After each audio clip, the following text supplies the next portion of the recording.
ঘুম থেকে উঠেই দেখি মুষলধারে বৃষ্টি, তাই দৌড়ে চলে গেছিলাম ছাদে ভিজবো বলে। আমার মতো বৃষ্টিতে ভিজতে কে ভালোবাসেন কমেন্টে জানাবেন। নিচে এসে ব্রেকফাস্টে ঘুগনি করে নিয়েছিলাম, তার সাথে নিয়ে নিয়েছিলাম পাউরুটি। ঘুগনি আর পাউরুটি এরকম ওয়েদারে জাস্ট জমে গেল।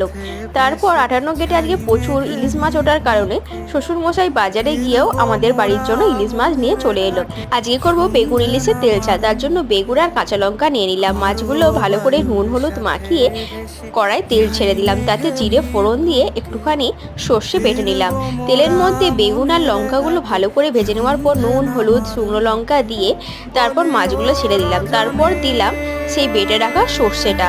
ভালো করে নেড়ে ছেড়ে নিলেই হয়ে যাবে বেগুন ইলিশের তেল ঝাল। উপর থেকে সর্ষের তেল ছড়িয়ে দিলে উফ দারুণ টেস্ট। আর মাছের মাথা আর লেজটা দিয়ে একটু টক বানিয়ে নিলাম ইলিশ মাছের। আমার মতো ইলিশ মাছ খেতে এই বৃষ্টির ওয়েদারে কে ভালোবাসেন কমেন্টে জানাবেন। দেখা হবে পরের ভিডিওতে। লাইক কমেন্ট সাবস্ক্রাইব করতে কিন্তু ভুলবেন না।